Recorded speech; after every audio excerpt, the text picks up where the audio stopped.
Now, so many elements of Israel's genocidal onslaught against Gaza are dystopian, as is.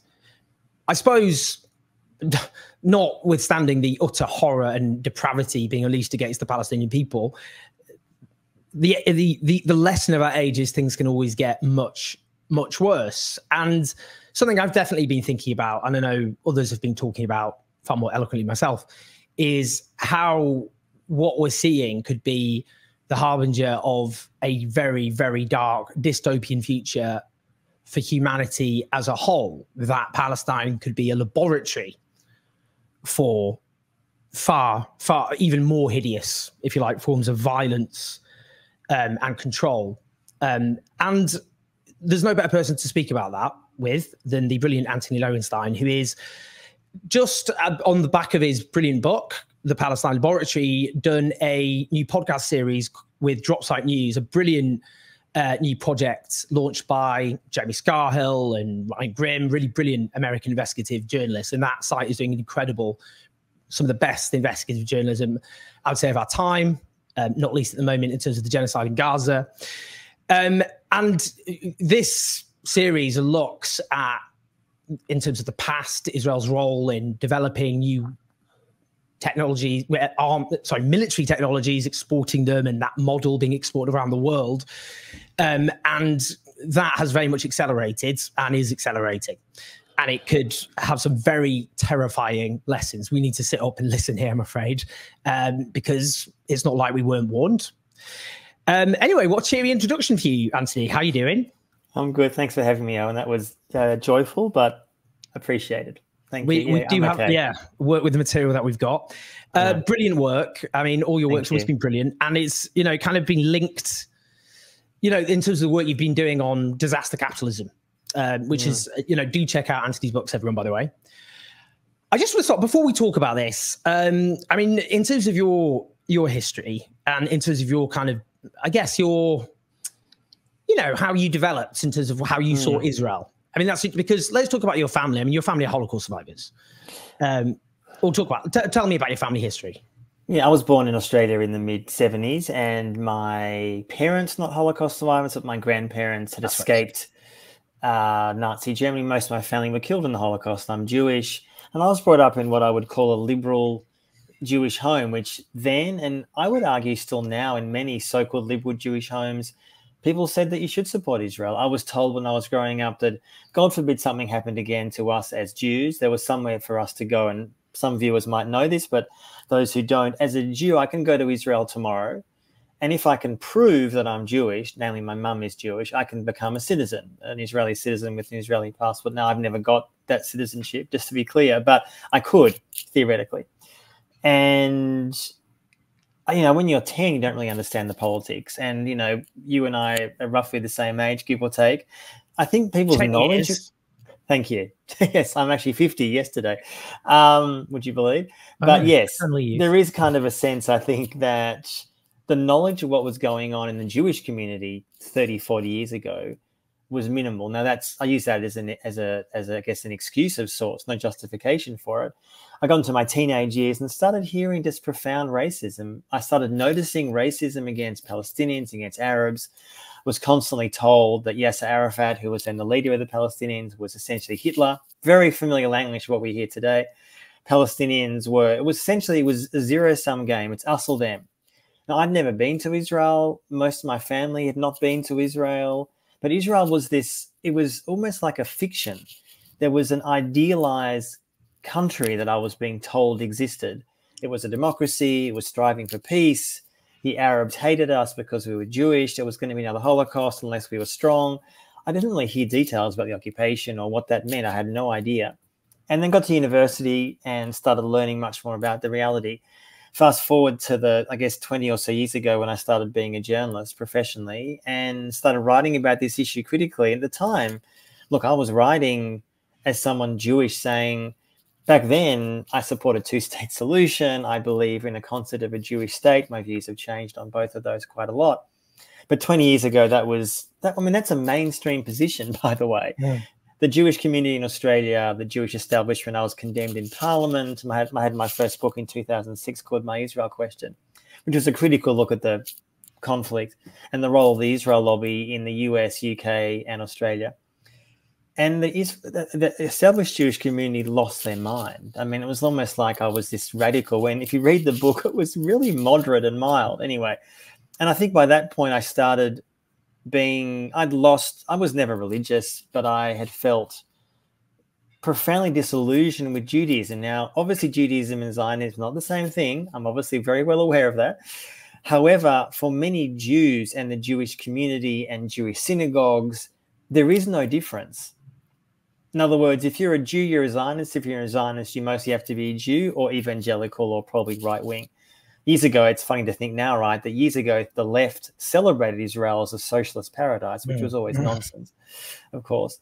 But I was disillusioned with the fact that if you were in the Jewish community, I was living in Melbourne then, which is one of the biggest cities in Australia, and you go to a synagogue, you go to a Jewish New Year, you'd been with Jewish colleagues. Israel was a religion. Israel has replaced religion for many Jews who don't have a religion. In other words, they might go to synagogue once or twice a year, but Israel is that religion. That sort of deference to an Israel that I would argue doesn't exist, a thriving democracy, in the heart of the Arab hordes. I heard the most hideous racist language. So, yeah, I've had a journey, I guess. I was never a mad pro-Israel zealot, in the streets with the Israeli flag, not at all. But, 40 years ago, 30 years ago, I was, I guess, ignorant and started becoming aware because of the racism that I heard in the Jewish community, which, by the way, has not changed. There is a growing number of Jews who do not support this view. Undeniably, that has radically changed in the last decades. But the racism that I see and hear in the mainstream Jewish community, Jewish leadership, pro-Israel lobby, many Jewish synagogues, is profound and ubiquitous and has arguably got worse since October 7. Let's talk about how Israel was founded. And, that there has been more education and awareness now, given the horrors of the last year in terms of the Nakba. People often aren't aware, of course, the insurgency of the period. You got the likes of the Irgun, who committed obviously terrible atrocities, but you got this obviously notion of militarization being very much core, and all the Palestinians who weren't driven out had to live under military rule, didn't they? But can you just tell us about in terms of how Israel was founded and how that links to, I guess, what later became known as the military industrial complex, how the kind of nature of Israel's foundation, its birth, birth, is that the way to describe it?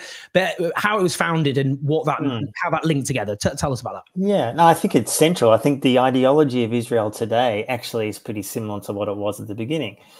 And what I mean by that is it was forged really in the belief, David Ben-Gurion, who was the first prime minister of Israel, he believed that the only way the state could survive in what was perceived by early Zionists as a hostile Arab region, which wasn't really untrue, of course, was through arms, through, frankly, mass violence. That even before 1948, there were, as you said, Jewish Zionist militias. That was beginning even before, frankly, World War II. It certainly massively increased during World War II. It even increased more, of course, afterwards, and it was almost an inevitability of sorts because of the makeup of the world, because of the role of Britain had suddenly disappeared, or reduced at least. The US, of course, was now the global premier power, and there was a massive pressure from elements of the Jewish community in the US and elsewhere for a Jewish state. And obviously this Palestinian existence was seen as secondary at best. And the whole question of how Israel was founded using military means, and on one level, not dissimilar to many other settler colonial states, Canada, Australia, New Zealand, all deeply violent, deeply hostile to indigenous populations. Israel in that way was not dissimilar to that. The difference was that it's in a much more modern era. There's still profound denial about what even happened back then, by the way, by many Jews in the Jewish community to this day. But the sense that right from the beginning, Ben-Gurion realized that there needed to be an active domestic arms industry. Now, of course, back in the day, it was guns, it was very basic weapons. But by the 1950s, Israel was selling weapons to other countries, particularly West Germany, which was obviously only a few years after the Holocaust. By the 1960s, fast forward to after 1967, the Six-Day War, Israel takes control of the West Bank, Gaza, East Jerusalem, and the Golan Heights. Many in the world didn't accept the occupation. They said, give the land back. But Israel, what it's done since then, so 56 odd years, is use the experience of that occupation. The idea that the ideology is we as Jews, Zionists, can only thrive in this region and this world by essentially trading on the experience of controlling and separating Palestinians to the world. In other words, we are testing and trialing a multitude of techniques to control Palestinians. And since 1967, when the occupation was in its early days, there were very few Jewish settlers. Palestinians were always treated as second-class citizens. And even then, the countries that publicly opposed what Israel was doing were often secretly partnering with them to get that experience to manage their own insurgencies, their own wars on dissidents or critics. And I show in the book that, and the podcast, that in the last 50, 60 years, Israel has essentially sold forms of weapons, drones, spyware to the majority of nations on the planet. And they're not just selling weapons. Yes, it's partly to make money, but it's more than that. It's selling an idea. And it's probably the idea of getting away with it, which is a very compelling idea for many other states, because Israel is arguably the ultimate state, apart from the US and maybe the UK and maybe Australia, that can get away with it and does get away with it. Each being endless occupation, whether it's war in Gaza. I mean, again, this was existing long before October 7th. So the ideology from the beginning, from 1948, David Ben-Gurion, this idea that we need to, as a new state, forge friendships with pretty much anybody and sell weapons to pretty much anybody, which they have done. It doesn't matter if it's dictatorship, democracy, including, I might add, which is always insane to me, Owen, some of the most anti-Semitic regimes on the planet.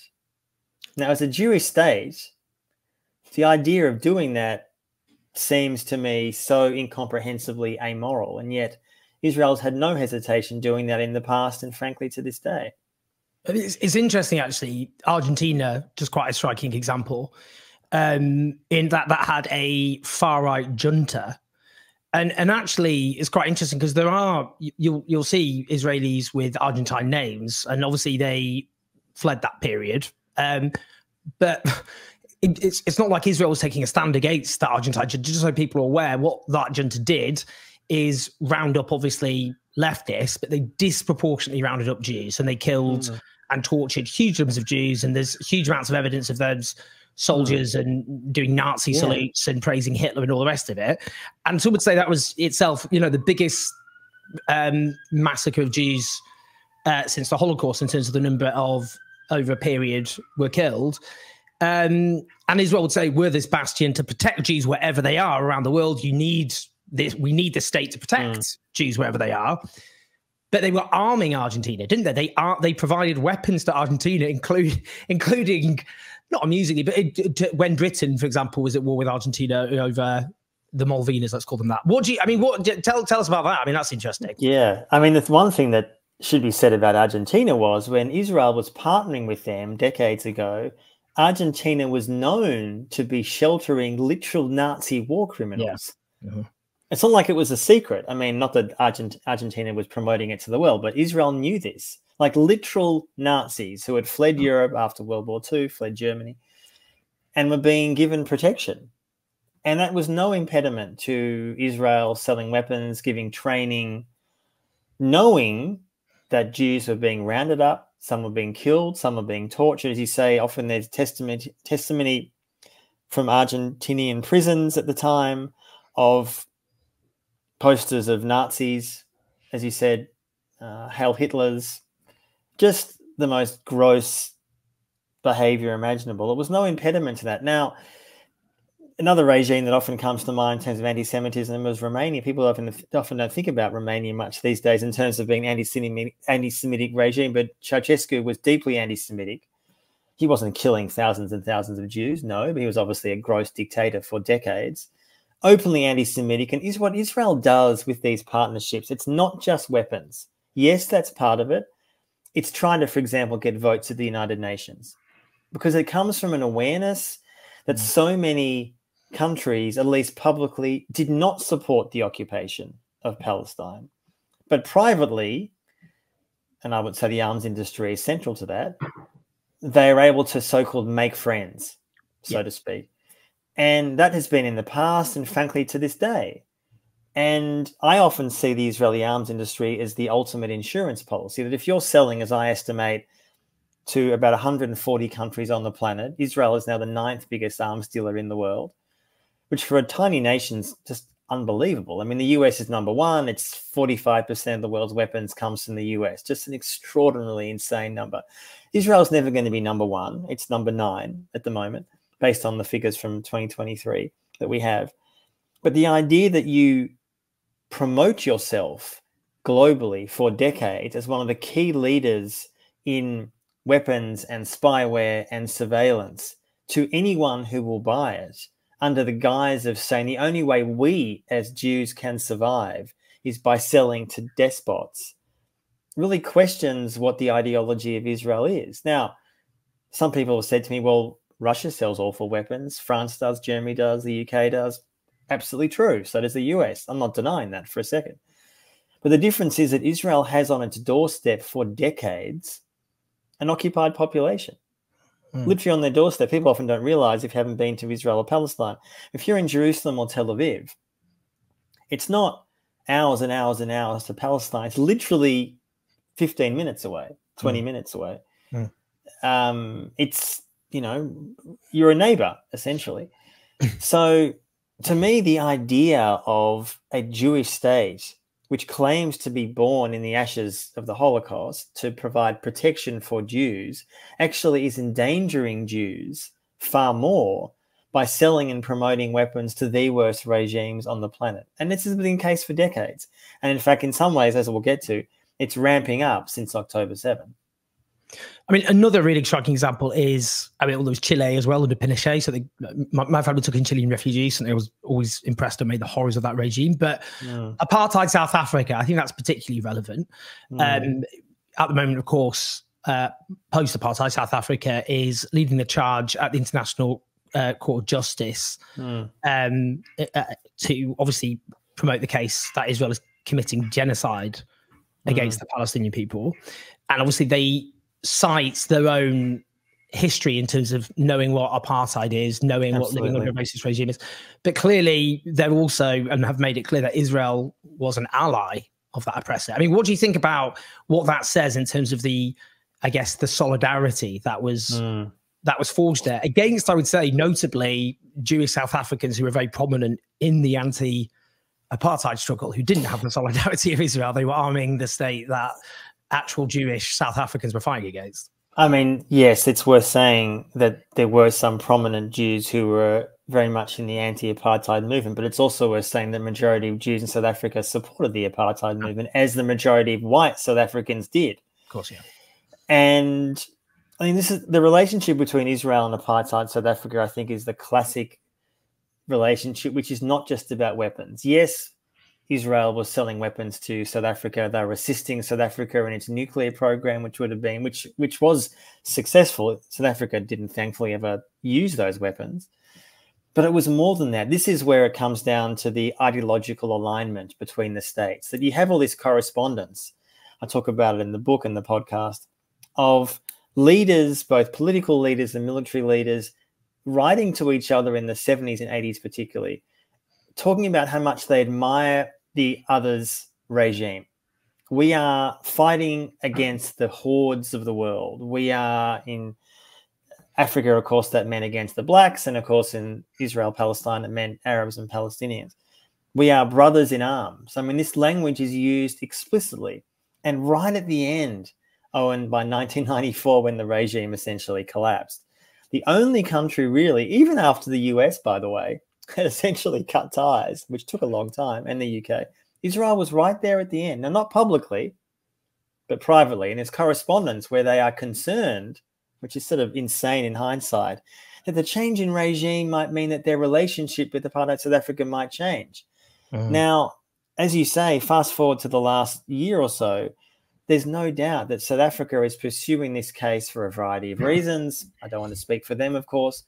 But one key reason, as they explicitly have said, is we being Black South Africans have not forgotten what you as Israel did to us and supported decades ago, and by backing our oppressors, essentially. And that ideological alignment, to me, the modern equivalent of that is Israel and India. This, to me, is the modern equivalent. Let's talk about this. Yeah. How this military model has been replicated, and you cite, for example, Myanmar and India. Let's talk about India, which is obviously what we've seen there is there was, I mean, it always had problems, but there was supposed to be a secular nation. Hindu nationalism clearly massively on the rise. The BJP party, we saw, the leader of India who was implicated in anti-Muslim pogroms and the treatment of Muslims in India as second-class citizens, all the rest of it. And obviously Kashmir, which is the particularly striking in terms of a parallel. Just talk us through that. What's happening in India? How's it been replicated? So Israel and India were friendly of sorts for decades, but it's massively changed since 2014 when Modi became prime minister. Modi is a Hindu fundamentalist. As you said, he's implicated in hideous anti-Muslim riots about early part of this century. And since 2014, this relationship between Netanyahu particularly and Modi, yes, it's partly been military. India is the biggest purchaser of Israeli weapons every year, about 40 to 50%. So it's a massive part, actually, of the Israeli arms industry. But it's so much more than that. It's an ideological alignment. You have Netanyahu and Modi, you have Indian Israeli officials openly saying, but also privately, how much they admire the other's war, essentially. You have Hindu leaders, military figures, prominent Hindu commentators deeply admiring Israeli actions in Palestine. You have them deeply admiring what Israel's doing in Gaza, saying this is akin to the war that we're fighting against awful Muslims in Kashmir or elsewhere. There is definite parallels between what's happening in Palestine and Kashmir, not the same, of course, but similar. And that ideological alignment's concerning because India is the biggest country in the world, the biggest population. Modi, although the last election, his wings were slightly clipped, but still he's prime minister. And the model for me that worries me is that both nations see the other as inspiring other nations around the world. So I have in the book and the podcast lots of examples of far-right parties in Europe, Sweden, France, Germany, and elsewhere, who don't particularly like Jews or Hindus, but love what both nations are doing and, in their view, proudly promoting their own people. They say it openly. It's not even a secret. Viktor Orban's regime in Hungary is quite a striking example of that, isn't it? I mean, that is probably, in terms of the most openly anti-Semitic kind of tropes deployed by a regime. And yet, Orban and Netanyahu are very best of friends. Very best. And Hungary has bought lots of Israeli spyware to spy on dissidents, critics, human rights activists, etc. As you say, deeply anti-Semitic, not least against George Soros, but amongst others. He's portrayed as the puppet master of the opposition, the classic trope of the... Absolutely. And that ethno-nationalist model is something I think that has got shamefully far too little coverage in the last decades, that Israel is ultimately seen by many people on the right and the far right as that model. Yeah. Now, if you speak to often people on the far right in the US, they don't like Jews. I mean, they're often quasi-Nazis, if not actual Nazis. But they often openly love what Israel's doing because they want to create in their country, the US or elsewhere, a Christian ethno-nationalist state. And they deeply admire what Israel is doing for Jews. And it's interesting that you have in the last few years a number of prominent Israeli government ministers going to conferences in Europe, far-right conferences with far-right leaders, some of whom are directly tied to neo-Nazis, talking about a shared battle. What's the battle against? Muslims, multiculturalism, the left, feminism, women, whatever you want to call it. The idea that you have prominent Israeli ministers partnering, palling around, hugging people who are literal anti-Semites, not least selling weapons. But again, this is where I was trying to explain. This is not just about weapons.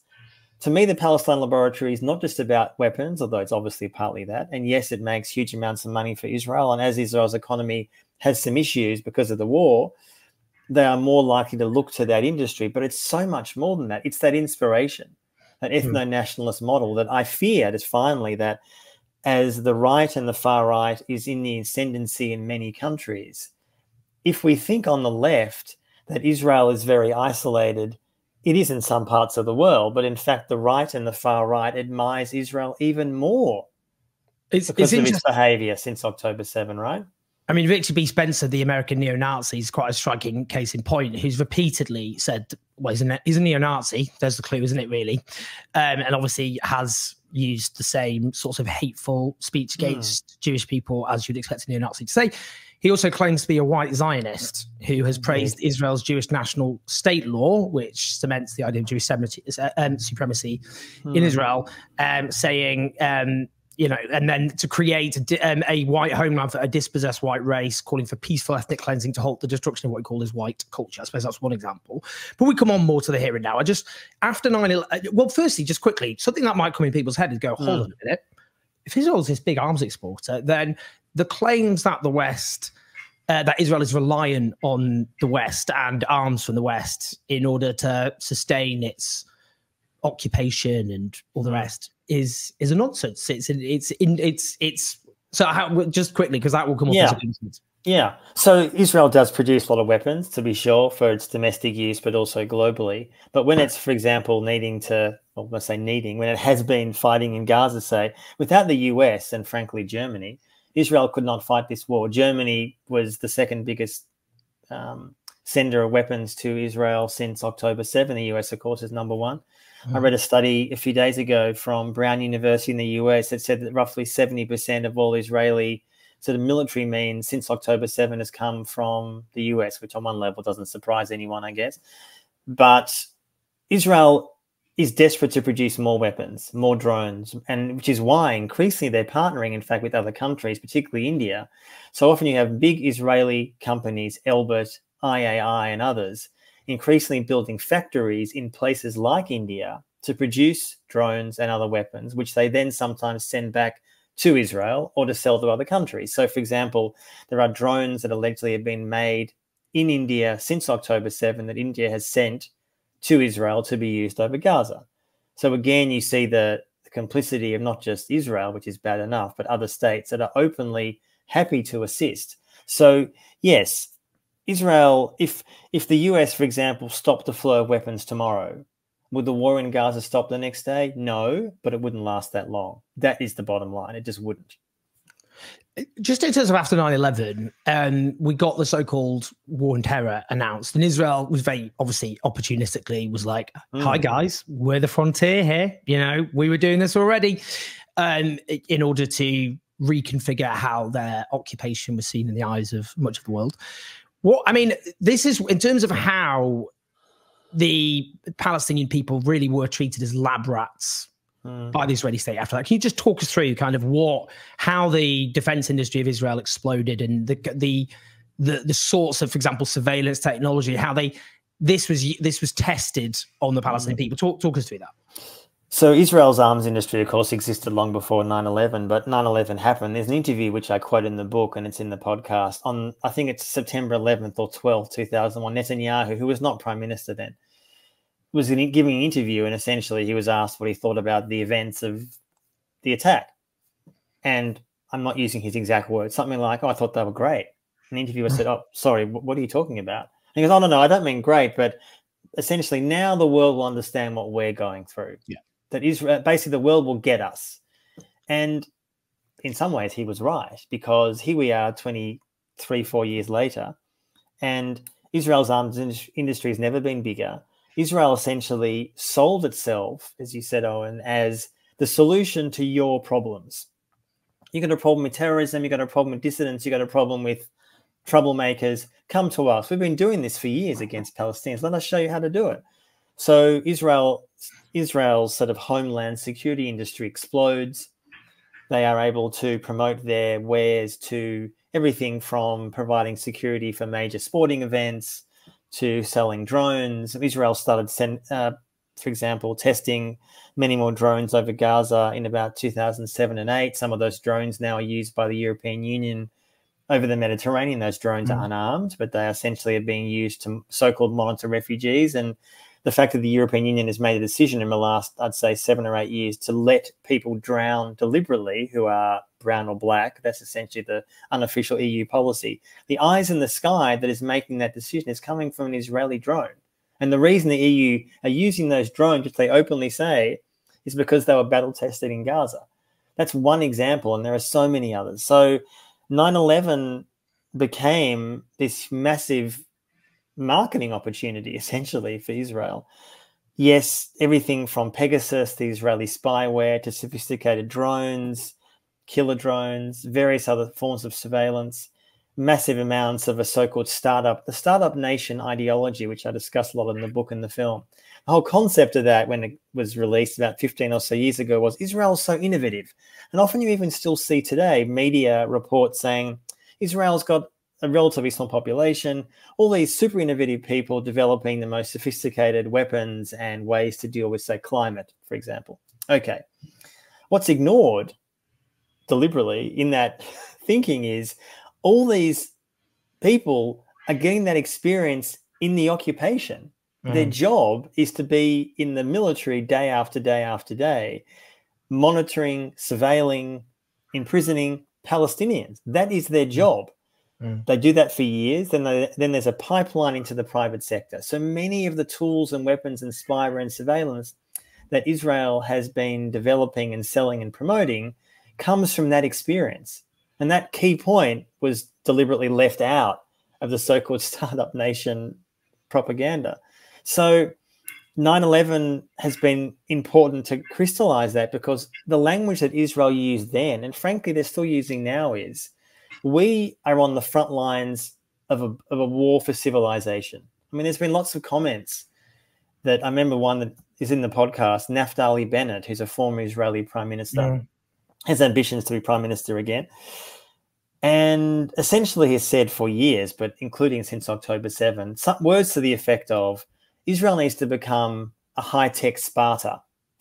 We need to be essentially we were asleep at the wheel on October 7. We got attacked by Hamas terrorists. This is his language. And we need to essentially be a stronger, tougher, high-tech sect. In other words, we need to develop these weapons and tools more. And the irony of all this, going back to the history briefly, Owen, is that when Zionism was founded, the argument always was, we as Jews can never be safe in Europe because of anti-Semitism. We need to have our own homeland.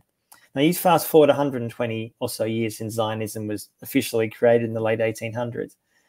And the only way Israel, I would argue, can survive is high walls and essentially ghettoizing themselves within the Middle East. That's the only way. I'm not talking about 100 years. I'm talking about in the foreseeable future. Israel is literally ghettoizing themselves with literal walls around themselves, high walls, more surveillance, more high-tech security. And there's something sort of deeply, depressingly ironic and grim about that they're promoting themselves as somehow on the front lines of this civilizational struggle, so they claim.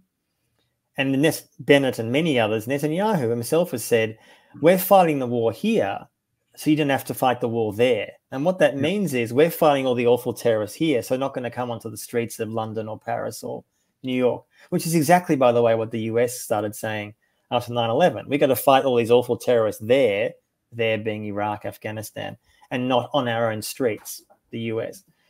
So the idea of that civilizational rhetoric, what I fear is that many nations actually find that very attractive. Now, when I say nations, I mean leaders rather than necessarily populations.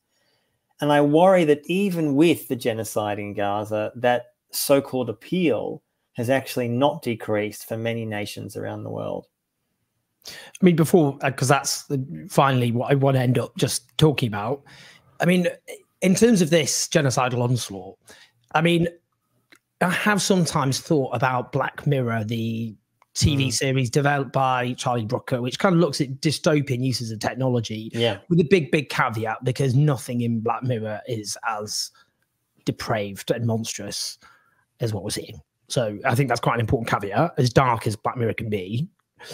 But not yet. Not yet. Well, exactly. Well, I mean, that's it's often the problem. A lot of TV shows and series end up becoming redundant. But, you know, it's like we have the thick of it in Britain, which kind of satirise kind of, you know, I know the show. It's great. And here we are. And that, well, became real. Yeah, but the thick of it is pointless now, because everything that's happened since is just so mad and deranged that the thick of it just looks too tame. But in terms of, for example, the use of artificial intelligence, and Plus 972, a Israeli-Palestinian media outlet, have done brilliant work exploring the use of artificial intelligence, how it's used to select targets, how they know exactly who's at home, how many children are at home before they blow it up, including when they select basically low-level targets. But AI is used to itself just automatically select the targets, and it includes such programs as a kind of computer models called Daddy's Home, which is based on Where's Daddy? Sorry, Where's Daddy? I got that wrong. Which is even worse. It's weird, and because it's the notion of a so-called militant who's then got back to his private home, and then you blow him up, including with his own family, and you put a level of what collateral damage is acceptable, and that's been massively heightened, including for people who clearly are just, you badge anything Hamas, basically, even if they've got no military value at all. Just talk us through that, because it is it's so scary. Look, one of the things that Israel has done in Gaza, beyond the obvious horrors, is to give so-called justification to mass slaughter. There was never the point of pinpoint targeting. I mean, even putting aside the morality of doing it like that, the point was mass destruction. That was the point from day one.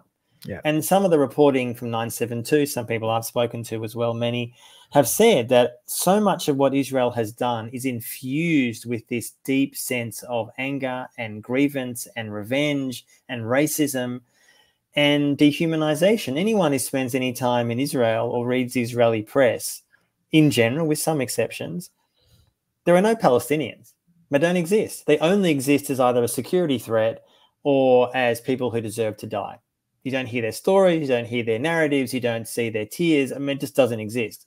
And that's important to understand, because so much, I think, what Israel has done, from the hundreds, if not thousands, of soldiers who are posting day after day after day of their destruction and dehumanization of Palestinians, which continues day after day after day.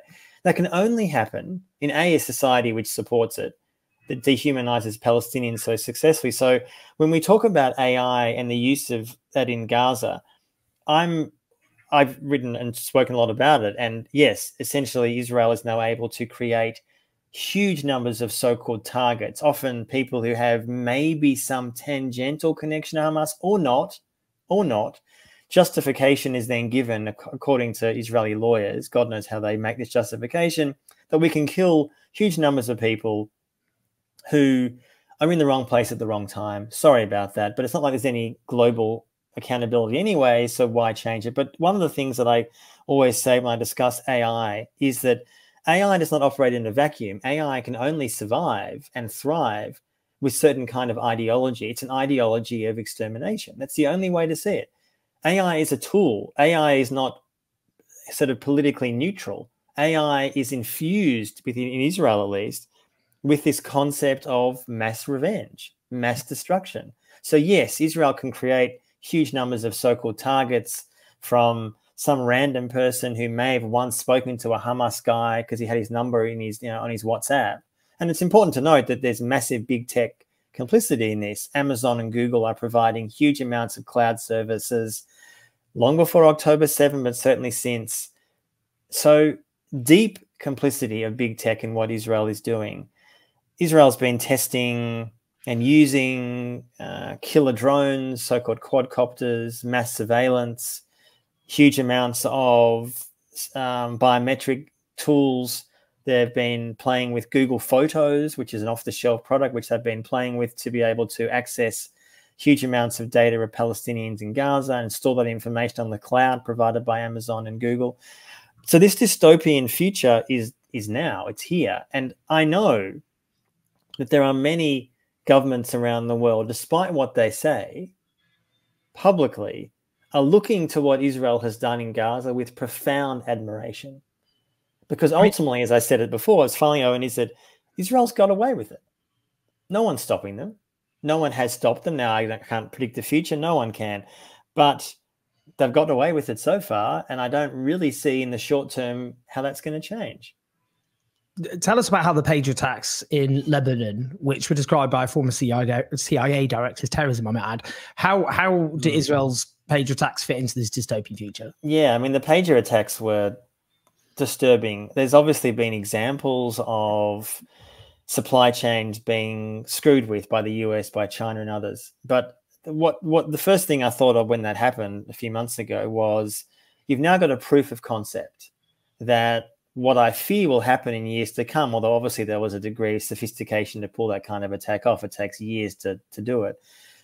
I can readily imagine in years to come, any home appliance or device, a phone, a fridge, a heater, a TV, anything we have in our homes becomes a weapon, can be blown up. And you'll never know. This could be done by your own government, by a critic, by an enemy, by, I mean, God knows who.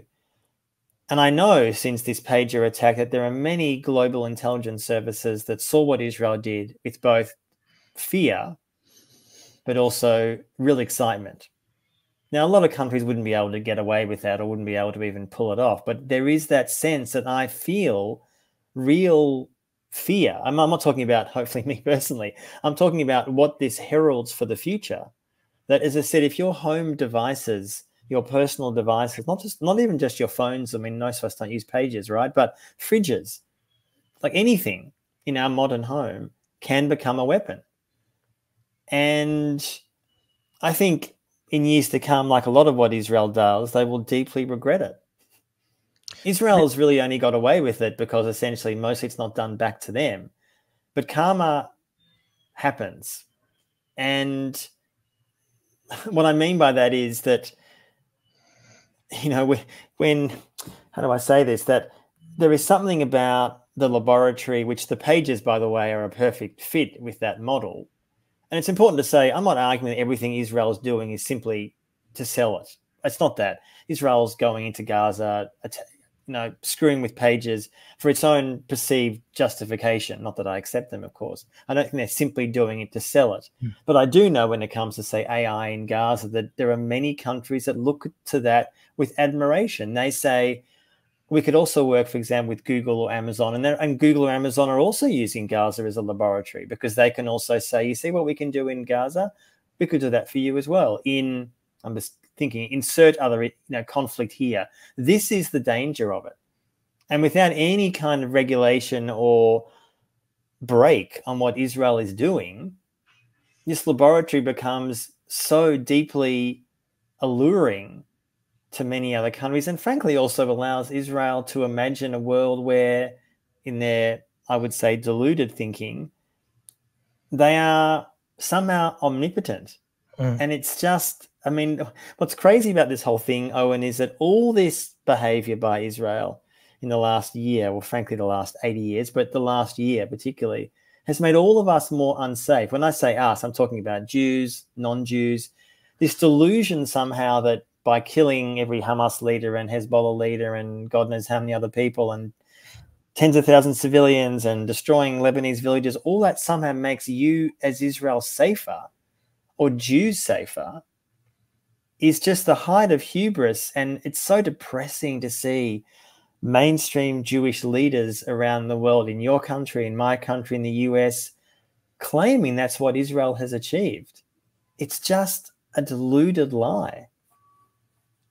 I mean, I did, just in terms of the pager attacks, I was lying awake. I'm sure we've all lost sleep about all sorts of elements of the last year, but just thinking of a future where everyone could be under permanent surveillance, where it's immediately knowing what you say and what you do, and any critic, any potential dissident can just be immediately killed just with the press of a button. And dark. I mean, I just wanted to just finally ask, in terms of where, I mean, as if people aren't depressed enough, But we see at the moment, obviously, we've seen anti-migrant and anti-refugee politics become very powerful. We've seen the rise of far-right authoritarian movements, including, of course, the Trumpian movement in the United States. And, 10 years ago, could a lot of people, would they have taken that kind of politics seriously? I'm not sure.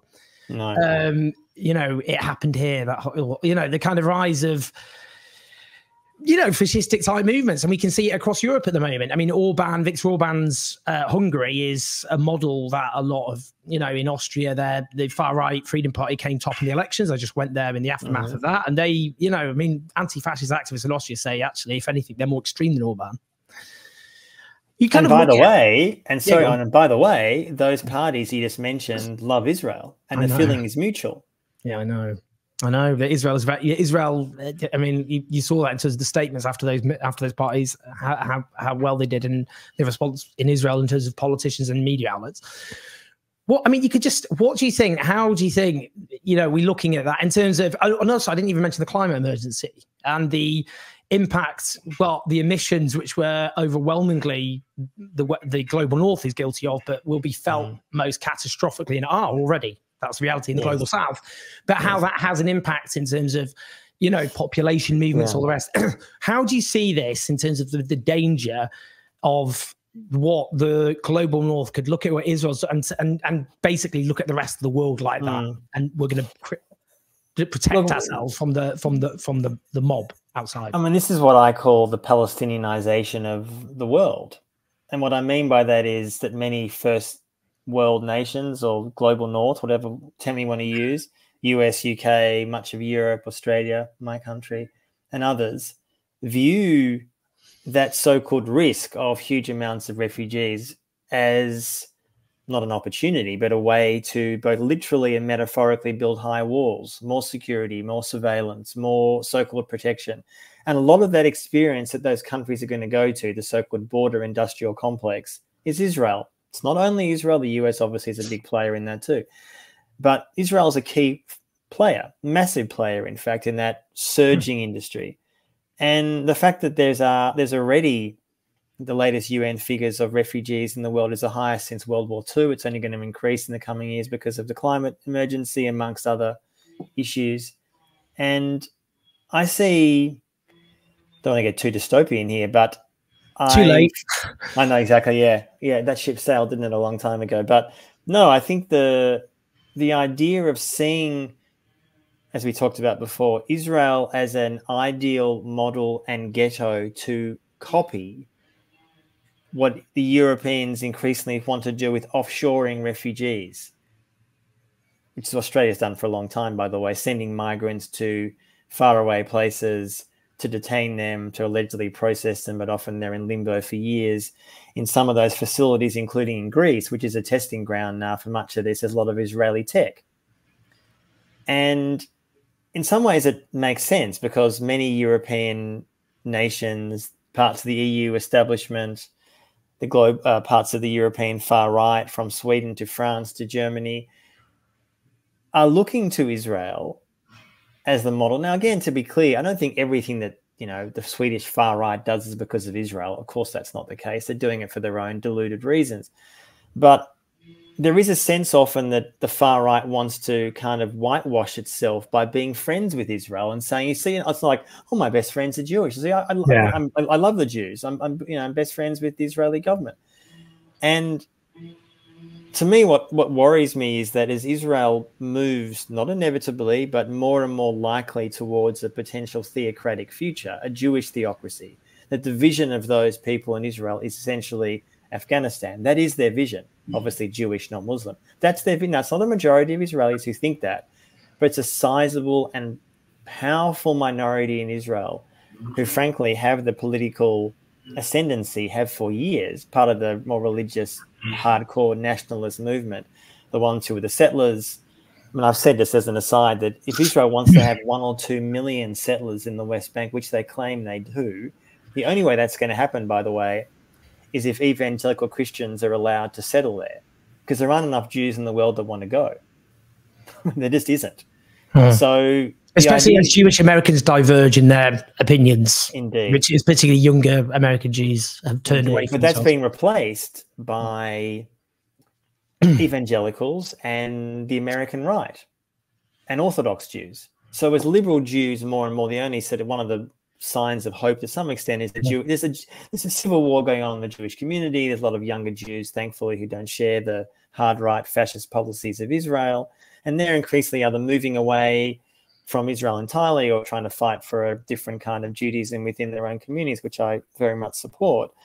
But they're being replaced, and Israel sees it this way, is Israel thinks they've lost the liberal world anyway. They're gone, so to speak. And this is the case even before October 7th, but more so since. Being replaced by evangelicals, by Orthodox Jews, and by the global right and far right. So the challenge to me moving forward is how do we deal with the fact that those nations and countries and groups, some of whom are deeply anti-Semitic, want to put Israel on a pedestal and say, that is our model. We want to have a France or a Germany or a Sweden or an America akin to Israel, not Jewish, but Christian, hardline nationalist, ethno-nationalist vision, with the use of Israeli surveillance tech and weapons and border tech. And that is a petrifying future, which I don't think enough people have recognized. I don't think I've been so eloquently slapped in the face repeatedly before. I say that in the best possible way. What I mean is sobering, to say the least. I know, sorry I can't end with a bit of a happier outcome, but here we are. Well, I mean, it's happy in the sense that we want people to listen to this and to be. We can't fight. We can't fight terrible, frightening injustices and problems unless we're aware of what they actually are. And I think the danger is a lot of people aren't aware of this. They're not aware it happens because, well, they're not aware of it because so much of our mainstream media obviously refuses to actually tell us what's actually happening, and they're complicit in what's happening. They're political actors. And we've seen that all the way through this horror, but we've seen it through so many others. But that's why it's important. People, the knowledge people are being armed with here has to be put to good use. So the positive to come out of this is you were warned, everyone. You have been warned. You need to listen to this, and you need to take it very, very seriously because it could be our future. We already see the dystopian future emerging around us. So we're not crying wolf here. Make sure you listen to the podcast on Site News, the Palestine Laboratory. Make sure you get the book. Also, just get all of Antony's books while you're at it. Just got a big Antony Loewenstein binge. That'd be great. But honestly, it's a must listen and must read book. So make sure you share this video as well. Press like and subscribe and leave comments. Great for the algorithm. More people then listen to what Antony had to say. Share it far and wide everywhere. But Antony, thank you so much for joining us. Yeah, thanks so much, Owen. I really appreciate it.